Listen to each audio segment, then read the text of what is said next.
শাখা দলীয় সমিতি জিন্দাবাদ। পশ্চিমবঙ্গ দলীয় সমিতি রামনগর শাখা জনস্বার্থে লড়ছে লড়বে, জনস্বার্থে লড়ছে লড়বে। প্রতিদিনের দলিল প্রতিদিন ফেরত দিতে হবে, প্রতিদিনের রিকুইজিশন প্রতিদিন দিতে হবে, প্রতিদিন সময় মতো কাজ করতে হবে, প্রতিদিন দলিল লেখনের দলিল ফেরত দিতে হবে। রামনগর দলিল লেখক সমিতির পক্ষ থেকে অসহযোগিতা ও দুর্ব্যবহারের অভিযোগ উঠল রেভিনিউ অফিসারের বিরুদ্ধে। পূর্ব মেদিনীপুর জেলার রামনগর বিধানসভার রামনগরে পশ্চিমবঙ্গ দলিল লেখক সমিতির উদ্যোগে রামনগর শাখার আয়োজনে রেভিনিউ অফিসারের বিরুদ্ধে দলিল লেখকগণ ও তাহাদের সহকারী বৃন্দ এবং রেজিস্ট্রি কার্যে আগত পাবলিকদের সহিত অফিস কর্তৃক দুর্ব্যবহারের প্রতিবাদে আজ মঙ্গলবার সকাল 11টা থেকেও অনির্দিষ্টকালের জন্য দলিল লেখকগণের অবস্থান বিক্ষোভ ও কলম বিরতির ডাক দিল রামনগর শাখা দলিল লেখক সমিতি। সূত্রে জানা যায়, দলিল লেখক ও তাদের সহকারী বৃন্দের এবং কাজী আগত পাবলিকদের সহিত রেভিনিউ অফিসারের অসহযোগিতা দুর্ব্যবহারের জন্য বিক্ষোভ দেখানো অফিসের নিকট। জানা যায়, রেভিনিউ অফিসার তন্ময় সরকার 2টোর আগে 1টার সময় কাজকর্ম বন্ধ করতে বলেন আর তাদের সাথে কোনো প্রকারে যোগাযোগ ছাড়া যা খুশি তাই করেন নিজের ইচ্ছায়। কোনো সহযোগিতা মনোভাব দেখান না, জোরপূর্বক কাজ করতে বাধ্য করান, প্রত্যেক দিন 1টা করে বিএসএ দেওয়ার জন্য বাধ্য করান। বিভিন্ন অভিযোগের সূত্রে রামনগর শাখা লেখক সমিতি আজ থেকে কলম বন্ধের ডাক দিয়েছে। পশ্চিমবঙ্গ দলিল লেখক সমিতি রামনগর শাখা দলিল লেখক আমরা এখানে উপস্থিত হয়েছি।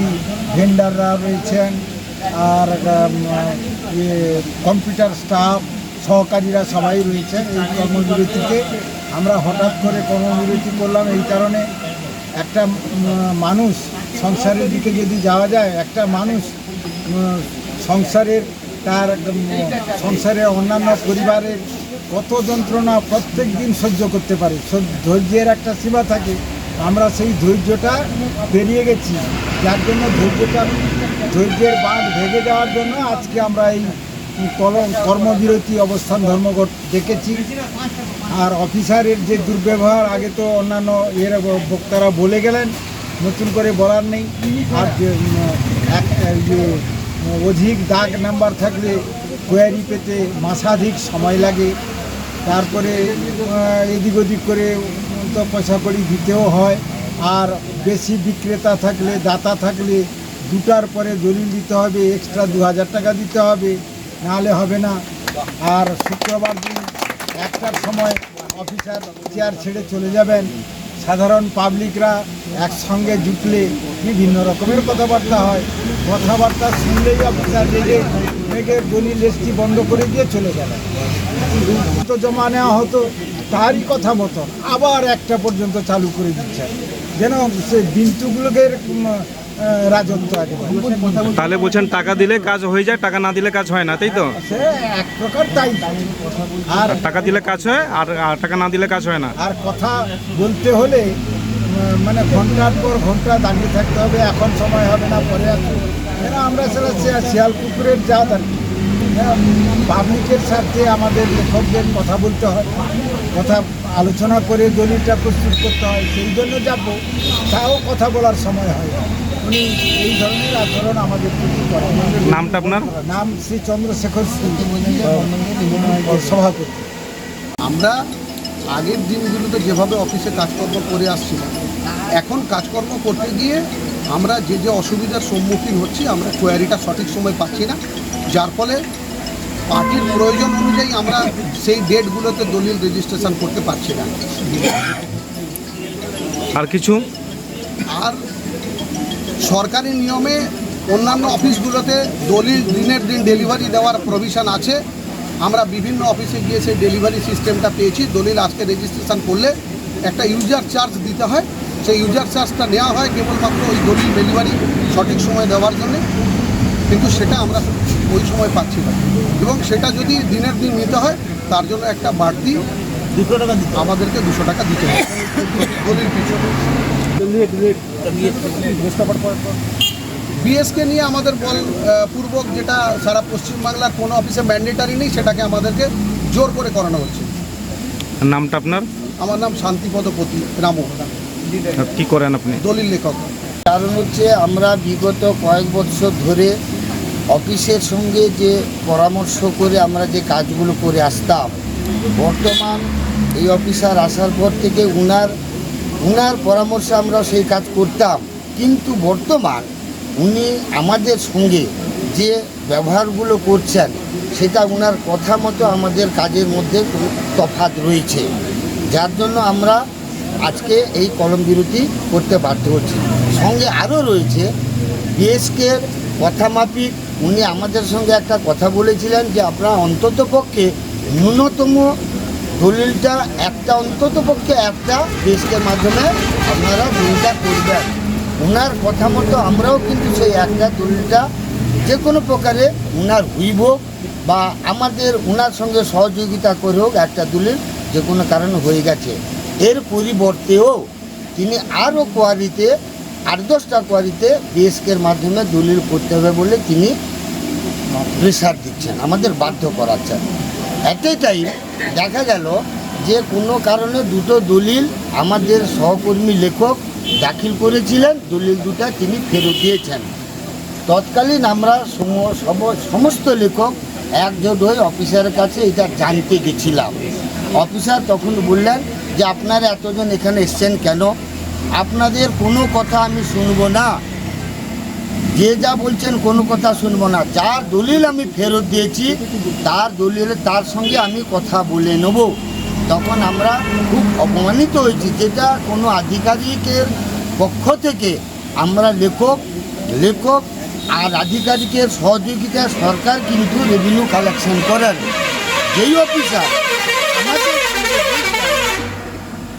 যে অফিসের কোনো সুবিধা অসুবিধা তিনি উনার মোবাইলের হোয়াটসঅ্যাপের মাধ্যমে আমাদেরকে পাঠান, সেই অফিসারের কাছ থেকে সেই আধিকারিকের কাছ থেকে আমরা আশা করি না যে আপনাদের কোনো কথা আমি শুনতে নারাজ, আপনারা এখান থেকে এখন আসুন। খুব দুঃখের সহিত বলছি যে যার জন্য আজকে আমরা কলম বিরতির মূল কারণ হচ্ছে এইটা। নামটা আপনার? ধীরেন্দ্রনাথ মাইতি, রামনগর এডিএসআর অফিসের দলিল লেখক, পূর্ব মেদিনীপুর জেলার জেলা সভাপতি। কলম বন্ধ আমরা অ্যাপ্লাই করেছি। মুখ্যমন্ত্রী নাকি একটা অর্ডার দিয়েছেন যে রেভিনিউটা রেজিস্ট্রি ডিপার্টমেন্ট থেকে আদায় হয় তার 30% রেভিনিউ বিএসকের মাধ্যমে জমা দিতে হবে। তো এই জমা দেওয়ার ব্যাপারে সারা রাজ্য থেকে 30% আসবে। আমাদের রামনগর অফিসে এটা ফার্স্ট শুরু হয়েছে, যেটা রাজ্যে কোথাও হয়নি। যদি হয়েছে অফিসারের কথা মতো আমরা সহযোগিতা করতে গিয়ে প্রতিদিন অন্তত 1টা থেকে 2টো কোয়ারিতে বিএসকে থেকে পেমেন্ট দিব, এরকম একটা আমরা আমাদের আশা করেছিলাম বা ইচ্ছা করেছিলাম। গতকাল আমরা একটা পেমেন্টও দিয়ে দিয়েছি। তারপরে উনি বলপূর্বক প্রত্যেকটা রিকুইজিশনে বলপূর্বক লিখে দিচ্ছেন বিএসকে, তার মানে তিনি বাধ্য করছেন। আবার আমরা তার বাধ্যতা না মেনে সাধারণ যেভাবে পেমেন্ট দিই সেই পেমেন্ট অনুযায়ী দলিলটা দিতে গিয়ে উনি ফেরত দিলেন। তার কারণ জানতে গিয়ে আমরা যখন গেলাম 5-6 জন মিলে, তিনি আমাদের সাথে তো কথাই বললেন না, এমনকি মানে ওখান থেকে তাড়িয়েই দিলেন একরকম, এবং এজলাস ছেড়ে তিনি উঠে গেলেন। এখন থেকে কাজ বন্ধ। তো একজন ডব্লিউবিসিএস অফিসার, তার এই আচরণ আমাদের আদৌ ভালো লাগেনি। যেখানে রেজিস্ট্রেশন পাবলিক ছিল তাদের সামনে দলিল লেখকদের এইভাবে হেনস্থা করাটা ওনার হয়তো ইয়েতে করেছেন শিক্ষাগত যোগ্যতায়। আমরা খুব কম শিক্ষিত লোক, তো তাই আমরা এটা মেনে নিতে পারি। তার প্রতিবাদ করতে গিয়ে আমরা অফিসে না জানিয়েও আজকে কলম বন্ধ রেখেছি। আগামী দিনে কি করতে আমরা দেখব। এই 2 দিন আমরা এখন বসছি, অফিসার 5 দিন ছুটি নিয়েছেন। ছুটির পরে আবার আমরা আসবো। তখন যদি এর কোনো বিহিত না হয়, বিহিত শুধু যে এই বিএসকের বিহিত তো আমরা খুঁজছি না, আমরা খুঁজছি ইনি অফিসে আসার পর থেকে আমাদের কোনো সহকারী, কোনো দলিল লেখক কেউই সম্মানের সাথে অফিসে প্রবেশ করতে পারে না। পাবলিক বাইরে কথা বললে তার রেজিস্ট্রিটা বন্ধ করে দেয়। তো এ তো যেন ব্রিটিশ আমলের শাসন ব্যবস্থা চলছে এখনও। ব্রিটিশের বিরুদ্ধে যারা আন্দোলন করতো তাকে কারোকে জেলে যেতে হতো, কারোকে ফাঁসি দিতে হতো, কাউকে বা গুলি করে রাস্তায় মার্ডার করে দিত। সেই শাসন ব্যবস্থা এখনও চলছে। আমরা চাইছি এই অফিসারের এখান থেকে ইমিডিয়েট পদত্যাগ, এখান থেকে ট্রান্সফার, বদলি করা হোক। নামটা আপনার? আমার নাম শীতাঙ্কুর লেখক। সংবাদ মাধ্যমের মুখোমুখি হয়ে রেভিনিউ অফিসার তন্ময় সরকার বলেন, ওনাদের কি অভিযোগ আমার সামনে তুলে ধরেননি অথবা লিখিত দেননি এবং ঊর্ধ্বতন কর্তৃপক্ষকে জানায়নি। সরকার বিএসকের মাধ্যমে যদি একটা রেভিনিউ আসে তার একটা চিন্তা ধারণা করছে।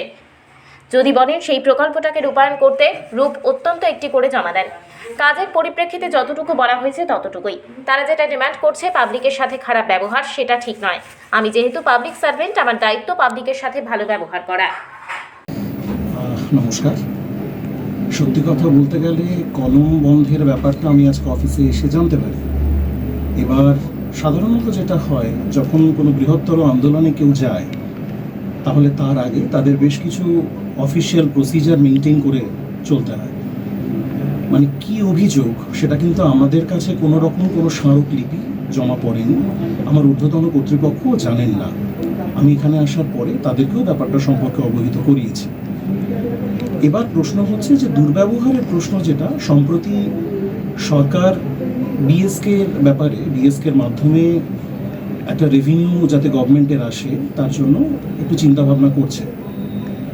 এবার যদি বলেন যে সেই প্রকল্পটাকে আমি এখানে রূপায়ণ করবার জন্য, কারণ কোনো কিছু তো সহজে আসে না, আমি একটু ওদেরকে বলেছি যে আপনাদের অন্তত পক্ষে একটা করে দলিল আপনাদেরকে যদি বিএসকে দিয়ে পেমেন্ট করেন তাহলে ভালো হয়। এবং যখন সেটা সেরকমভাবে হয়নি তখন স্বাভাবিকভাবে আমাকে বলতে হচ্ছে একটা করে দলিল করুন। এই কথাটা বলবার জন্য যেটুকুনি মানে কাজের প্রেক্ষিতে যতটুকু যা ব্যবহার হয়েছে ততটুকুই, এবং সেটা সম্পূর্ণ দলিল লেখকদের সঙ্গে হয়েছে। তারা যে দাবি করছে যে পাবলিকের সঙ্গে দুর্ব্যবহার, সেটা সম্ভবত ঠিক নয়। এই কারণেই সম্ভবত ঠিক নয় কারণ আমি নিজে যেহেতু একজন পাবলিক সার্ভেন্ট, আমার কিন্তু সবচেয়ে আগে দায়িত্ব পাবলিকদের ক্ষেত্রে। ফলে পাবলিকের সঙ্গে কিন্তু আমি যতটা সম্ভব ভালো ব্যবহার করার আমি কিন্তু সবসময় করার চেষ্টা করি।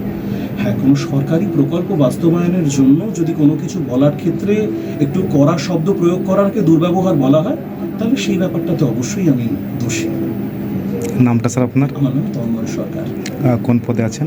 আমি ডেপুটি কমিশনার অফ রেভিনিউ, বর্তমানে অতিরিক্ত জেলা অবনিবন্ধক রামনগর পদে আসীন আছি।